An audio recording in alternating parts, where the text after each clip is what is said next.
Hello, Booknerds. How are you doing? It's been a while. So I just cut my book then. It's been a while, and I apologize for that. But let's start doing this with the first Sunday of the month.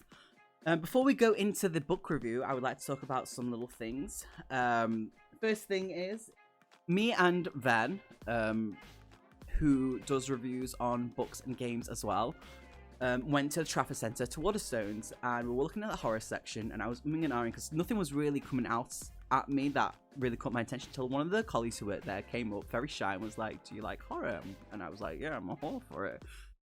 Who very passionately started talking about an author named Grady Hendrix. Basically, she was so passionate about the author and the books that I ended up buying two.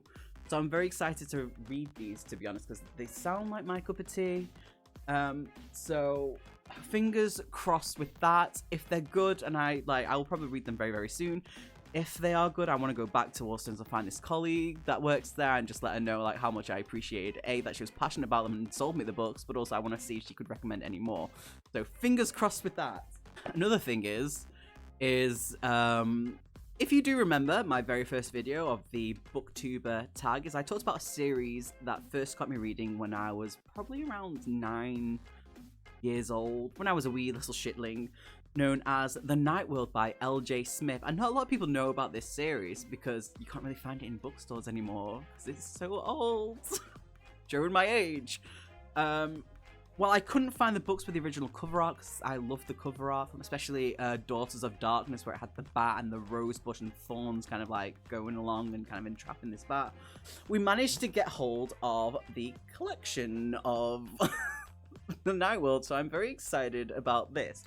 They look beautiful. It's so shiny. Everything's weird coloured for me because it's colour blindness. But I'm very excited. We're going to be reading these in order. We're going to have a little playlist review about all of these books as we go through them. And we go into a deep, deep conversation with them. I may lend this to Ven. But I don't know if I want it out of my hands. Because I love this series so much. But yeah, so doing some reviews on them soon. Will we have a reading thing about them? I don't know. But talking about reading, me and Ven should be doing very soon, we haven't forgotten, the Legends and Lattes stream, where we'll be reading that and talking about it. So there we go. Also, we do have a podcast. Links will be down below. We're on episode 2. We're going to be starting on episode 3 very, very soon. And we hope you enjoy them. But you know what? Let's just get straight into the review. Today, we are going to be talking about The Deep by Nick Cutter. This was supposed to be a aquatic / cosmic horror. It's not. Yes, it may be set in water, but no. I would say this more as an attempt of psychological horror. Attempt being the main word. It has 394 pages and was released in January 2015. I'm going to read you... Normally I talk about the story of the book, but there isn't really much of a story, so I'm going to read you the blurb instead. So we're just going to go straight into that, and then we will go into the review as fast as possible, because this book was very painful for me. It took so long to read, and it shouldn't have done.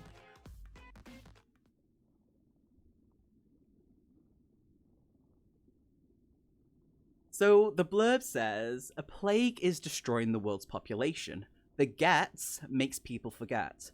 First is the small things, like where you left your keys, and then the not so small things like how to drive, and finally your body forgets how to live. But now an unknown substance and extraordinary power to heal has been discovered in the depths of the Pacific Ocean, nicknamed Ambrosia. It might just be the miracle cure that the world has been praying for. A research lab has been established 8 miles below the sea surface, but all contact with the team has been lost. Dr. Luke Nelson's brother is down there, and as desperation for a cure outweighs common sense, he agrees to descend through the lightless fathoms, perhaps to face an evil blacker than anything he could have imagined. Does it stick to this? Yes and no. The Gets is probably about the first 30 pages in. It has a little bit of when you know you've got it, when you get when a banana bruises and you get little brown spots, people start getting on the body and then they start to get. They've got the Gets. That's really all you know about it. It doesn't delve any further into it. I really wanted it to, but it didn't. That's pretty much it. It's basically going back and remembering past things. Then I think maybe 25% of this is them in the underwater facility, and the rest is just them remembering things from their childhood. I'm going to put this over here, far away from me. So we're going to go straight into the characters. I had to re-record this because I kept saying Nick instead of Luke, because Luke is the main character and Nick is the author. So we have Luke, the main traumatized protagonist, that's the word, in the story.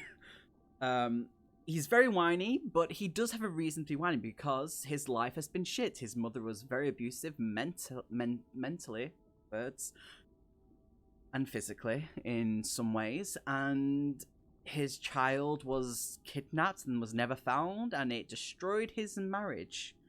He is now working as a vet with animals, and that's kind of it. He never recovered from anything, basically.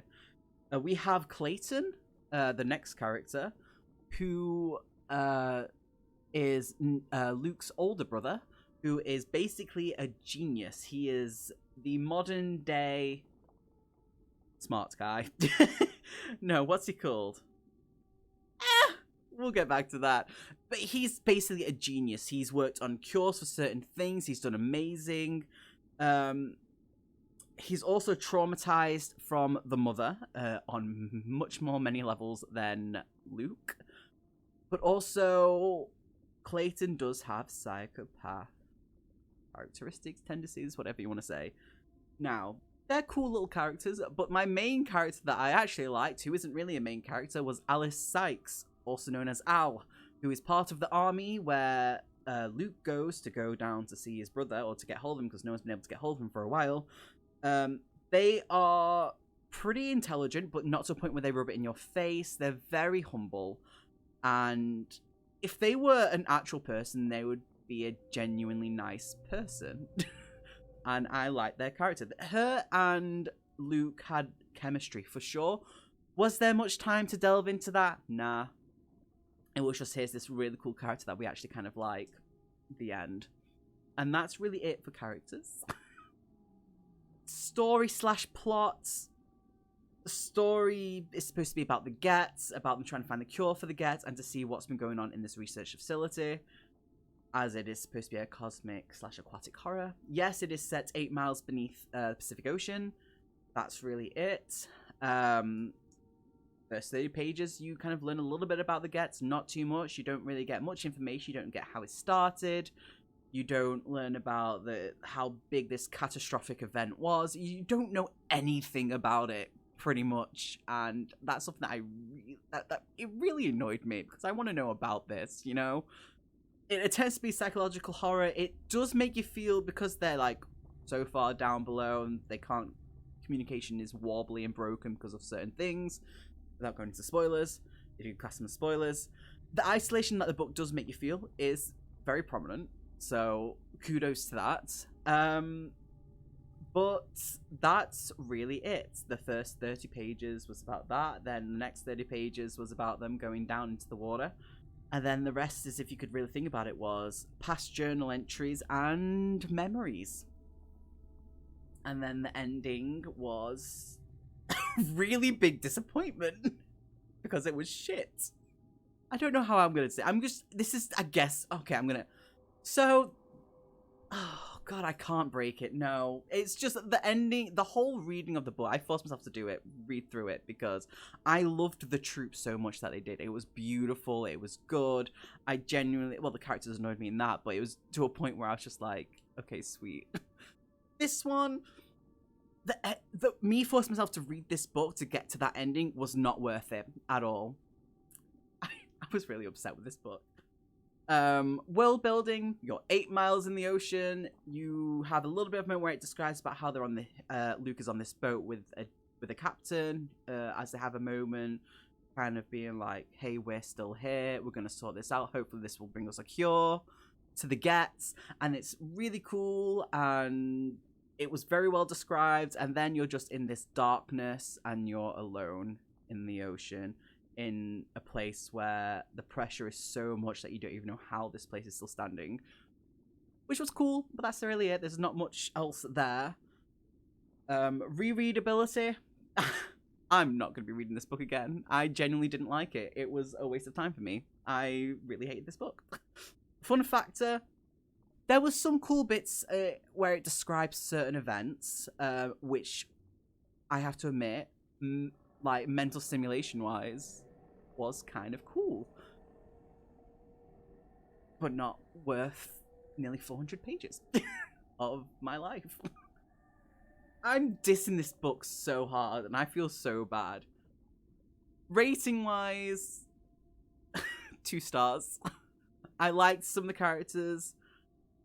I liked how it did make me feel isolated, and some things were described really well, but I can't go higher. It's not even... I can't go higher than 2. I could probably go lower, but I don't want to hate on Nick Cutter as much. I guess it was just what I thought it was going to be was something completely different than what the book was.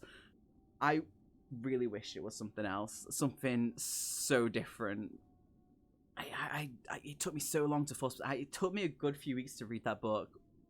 I really struggled with it, and I shouldn't have, because I liked the other one so much more.